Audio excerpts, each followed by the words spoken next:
If you've ever felt just a little bit overwhelmed by your pet's vaccination schedule, trust me, you are not alone. It can feel like a really complex puzzle.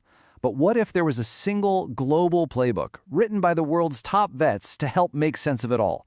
Well, turns out there is. So today, we're going to dive in and decode your pet's vaccines using the official guidelines from the World Small Animal Veterinarian Association. And you know what? It all really boils down to this one simple but super powerful question. Are your pet's vaccines core or non-core? Understanding this one distinction, that's the key to creating the perfect personalized protection plan for your dog or cat. And we're going to break it all down right now. Here's what we've got on tap. First, we'll quickly cover why these global guidelines are such a big deal. Then, we'll get right into the difference between those essential core vaccines and the optional non-core ones. We'll also solve that classic puppy shot puzzle, look at how vaccines protect the whole community, and finally, wrap up with how to build that custom plan with your vet. Let's get into it. So first things first, why are we even looking at global guidelines? I mean, before we trust any advice, it's pretty important to understand where it's coming from, right? The advice we're digging into today comes from an organization called WSAVA. That's the World Small Animal Veterinary Association. Now, this isn't just one clinic's opinion or one vet's idea. We're talking about a consensus from a huge global network of veterinary specialists who are all dedicated to setting the highest possible standards for pet health, everywhere. And here's something WSAVA is super clear about, which I think is really important. These are guidelines, not a rigid set of rules. The whole point is to provide a scientific framework that you and your local vet can adapt. This isn't about replacing your vet's advice, it's about empowering you both with the best global data to make really informed decisions together. Okay, so let's jump into that first big category, core vaccines. You can think of these as the absolute non-negotiables, the fundamental armor that every single pet needs, period. So, what exactly makes a vaccine core? Well, according to the guidelines, core vaccines protect our pets against severe, often fatal diseases that are found pretty much all over the world.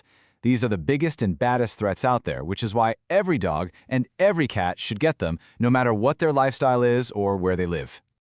For our dogs, the core vaccines protect against distemper, adenovirus, and the one you've probably heard of, parvovirus. For our cats, it's panleukopenia, calicivirus, and herpes virus. Now you'll notice rabies is listed for both, and that's because it's considered core in any region where the disease exists. This makes it a critical public health measure, not just for pets, but for people too. Okay, so if those are the absolute must-haves, what's next? Well, this is where things get really interesting. Non-core vaccines are all about tailoring protection to your pet's unique life. This is where the real conversation starts. Simply put, non-core vaccines are recommended only for animals whose specific circumstances put them at risk. It doesn't mean they're less important, it just means they're more targeted. Their necessity is based completely on your pet's individual life, where they live, what they do, and who they hang out with. So how do you figure out that risk? Well, you and your vet have a chat about questions just like these. Does your dog go to daycare or a boarding kennel? Then yeah, the Bordetella vaccine for kennel cough is probably a good idea. Do you go hiking in areas with lots of ticks? Then a Lyme disease vaccine might be something to discuss. And for cats, a huge one is whether they go outside unsupervised. That really increases their risk for diseases like feline leukemia, making that vaccine a must-have for them. It's truly a personalized risk assessment. All right, let's tackle one of the most common points of confusion for every new pet owner, the puppy shot puzzle. Seriously, why on earth do they need so many shots in those first few months? It can feel like you're living at the vet's office for a little while, right? Just one visit after another. But here's the thing. It's not because the first shots didn't work. The reason is actually a pretty fascinating piece of biology that involves a temporary gift from their mother. It's all because of something called maternally derived antibodies, or MDA for short. This is basically a form of passive immunity that puppies and kittens get from their mother's milk. It's amazing for protecting them in their first few weeks of life, but there's a catch. These same protective antibodies can actually block a vaccine from doing its job. Here's a super simple way to think about it. Imagine the mother gives her baby a protective umbrella. As long as that umbrella is up, the baby is shielded. But a vaccine is trying to teach the baby how to open its own umbrella to build its own immunity. And it can't do that until the mother's umbrella has folded down. The tricky part is, we don't know the exact moment that happens for each individual animal. And that is why the series of shots is so important. We're essentially trying to land a vaccine dose at that perfect moment, right after the mother's umbrella has closed, but before the puppy gets exposed to a dangerous disease. That's why the guidelines recommend starting around 6 to 8 weeks, repeating every few weeks, and giving that final, crucial dose at 16 weeks or older. There's even a recommended follow-up around 6 months, just to be absolutely sure that little window of vulnerability is closed for good. Okay, now let's zoom out a bit, because vaccination isn't just about protecting your individual pet. It's also about protecting the entire community of pets all around you. For instance, check out this data from the UK. It shows a pretty concerning trend. The number of puppies that got their full initial vaccine course dropped from 88% down to just 72% in only a few years.